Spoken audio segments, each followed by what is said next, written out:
लिखा तीज की कथा, जिसके दिव्य केशों पर मंदार आग के फूल पुष्पों की माला शोभा देती है और जिन भगवान शंकर के मस्तक पर चंद्र और कंठ में मुंडों की माला पड़ी हुई है, जो माता पार्वती दिव्य वस्त्रों से तथा भगवान शंकर दिगंबर वेश धारण किए हैं, उन दोनों भवानी शंकर को नमस्कार करता हूँ। कैलाश पर्वत के सुंदर शिखर पर माता पार्वती जी ने श्री महादेव जी से पूछा, हे महेश्वर, मुझसे आप वह गुप्त से गुप्त वार्ता कहिए जो सबके लिए सब धर्मों से भी सरल तथा महान फल देने वाली हो। हे नाथ, यदि आप भली भांति प्रसन्न हैं तो आप उसे मेरे सम्मुख प्रकट कीजिए। हे जगन्नाथ, आप आदि मध्य और अंत रहित हैं। आपकी माया को कोई पार नहीं है। आपको मैंने किस भांति प्राप्त किया है, कौन सा व्रत तप या दान के पुण्य फल से आप मुझको वर रूप में मिले। श्री महादेव जी बोले, हे देवी सुनो, मैं तेरे सम्मुख उस व्रत को कहता हूँ जो परम गुप्त है।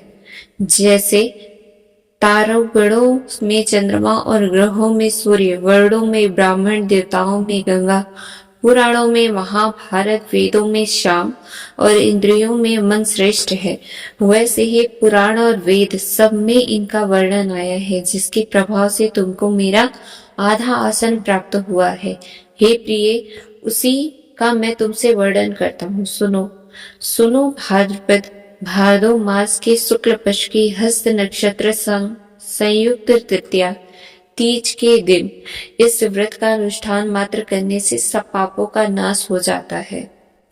तुमने पहले हिमालय पर्वत पर इस महान व्रत को किया था, जो मैं तुम्हें सुनाता हूँ।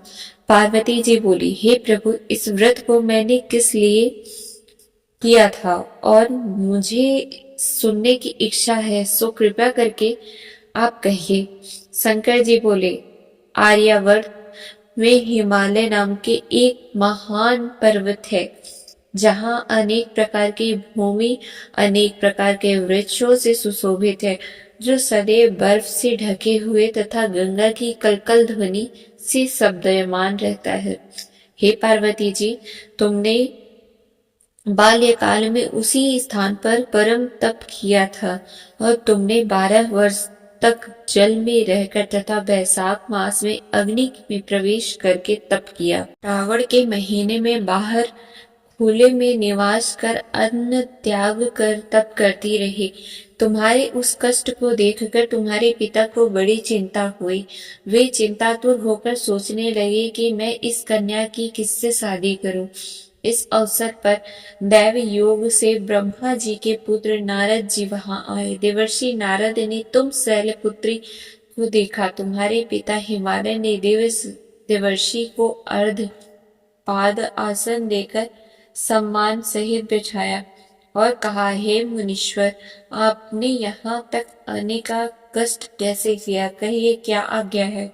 नारद जी बोले, हे गिरिराज, मैं विष्णु भगवान का भेजा हुआ यहाँ आया हूँ। तुम मेरी बात सुनो। आप अपनी कन्या को उत्तम वर को दान करें। ब्रह्मा, इंद्र, शिव आदि देवताओं में विष्णु भगवान के समान कोई भी उत्तम नहीं है, इसीलिए मेरे मत से आप अपनी कन्या का दान भगवान विष्णु को ही दे।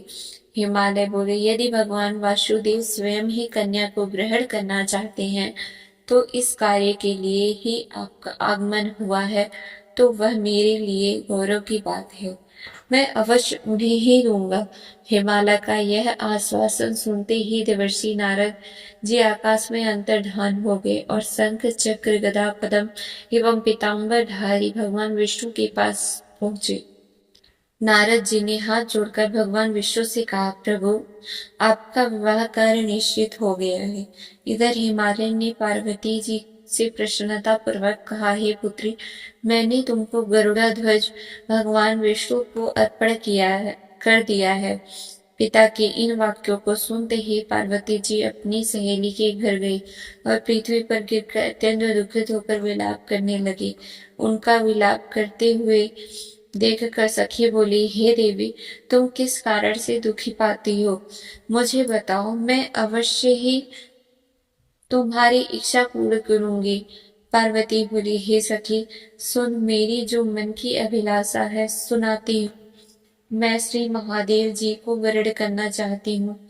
मेरे इस कार्य को पिताजी ने बिगाड़ना चाहा है, इसीलिए मैं निस्संदेह इस शरीर का त्याग करूंगी। पार्वती के इन वचनों को सुनकर सखी ने कहा, हे देवी, जिस वन को तुम्हारे पिताजी ने ना देखा हो तुम वहां चली जाओ। तब हे देवी पार्वती, तुम अपनी सखी का यह वचन सुन ऐसे ही वन को चली गई। पिता हिमालय ने तुमको घर पर न पाकर सोचा कि मेरी पुत्री को कोई देव, दानव अथवा किन्नर हरण करके ले गया।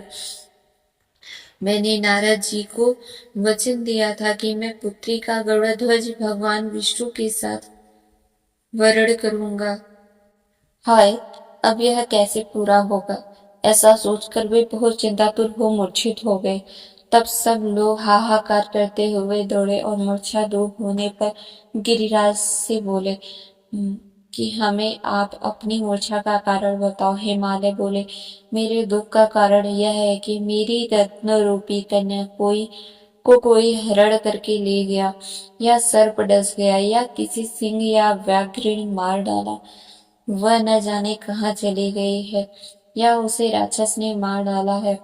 इस प्रकार कहकर गिरिराज दुखित होकर ऐसे कांपने लगे जैसे तीव्र वायु के चलने पर कोई वृक्ष कांपता है। तत्पश्चात हे पार्वती, तुम्हें गिरिराज साथियों सहित घने जंगल में ढूंढने लगे। सिंह, व्याघ्र, रीछ आदि हिंसक जंतु के कारण वन वहां भयानक प्रतीत होता था।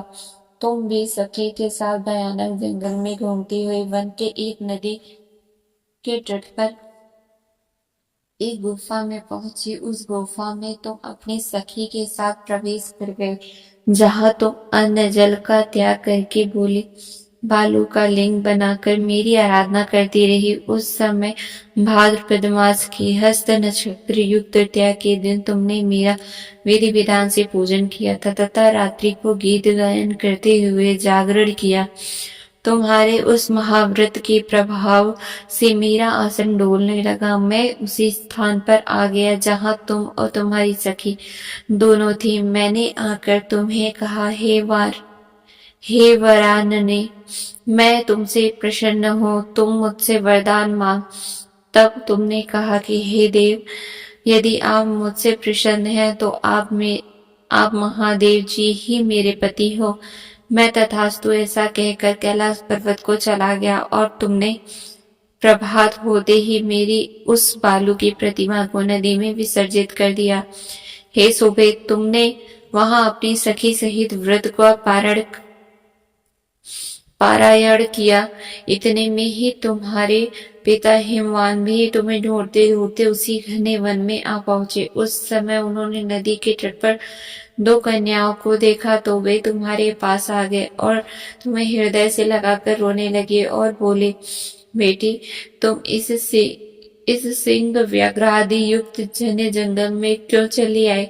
तुमने कहा, हे पिता, मैंने पहले ही अपना शरीर शंकर जी को समर्पित कर दिया था, किंतु आपने इसके विपरीत कार्य किया, इसीलिए मैं वन को चली आई। ऐसा सुनकर हिमवान ने तुमसे कहा कि मैं तुम्हारी इच्छा के विरुद्ध यह कार्य नहीं करूंगा। तब वे तुम्हें लेकर घर को आए और तुम्हारा विवाह मेरे साथ करा दिया।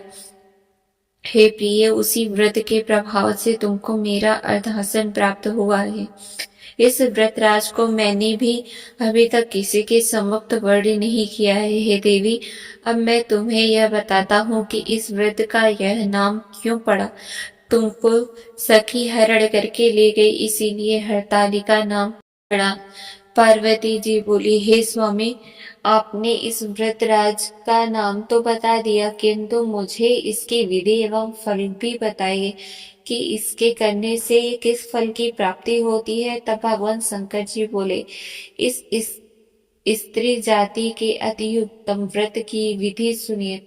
सौभाग्य की इच्छा रखने वाली स्त्रियां इस व्रत को विधि पूर्वक करें। केले के खंभों से मंडप बनाकर उसे वंदनवारों से सुशोभित करें। उनमें विविध रंगों के उत्तम रेशमी वस्त्र की चांदनी ऊपर तान दे।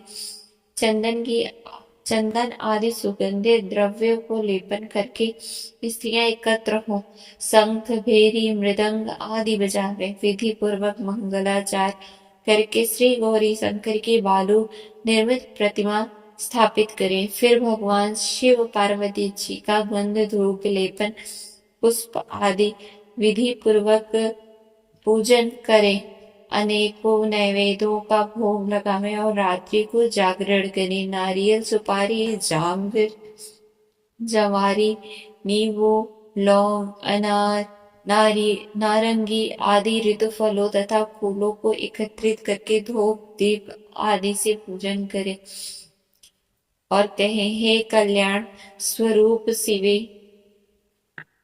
हे मंगल रूप शिवे, हे मंगल रूप महेश्वरी, हे शिवे, सब कामनाओं को देने वाले देवी कल्याण रूपी तुम्हें नमस्कार है। कल्याण स्वरूप माता पार्वती, हम तुम्हें नमस्कार करते हैं। भगवान शंकर जी को सदैव नमस्कार करते हैं। हे ब्रह्म रूपिणी जगत का पालन करने वाली माँ, आपको नमस्कार है। ये सिंह वाहिनी, मैं संसारिक भय से व्याकुल हूँ, तुम मेरी रक्षा करो। हे महेश्वरी, मैंने इसी अभिलाषा से आपका पूजन किया है। हे पार्वती माता, आप मेरे ऊपर प्रसन्न होकर मुझे सुख और सौभाग्य प्रदान कीजिए। इस प्रकार के शब्दों द्वारा उमा सहित शंकर जी का पूजन करें। विधि पूर्वक कथा सुनकर गौ वस्त्र आभूषण आदि ब्राह्मणों को दान दे। इस प्रकार से व्रत करने वाले के सब पाप नष्ट हो जाते हैं।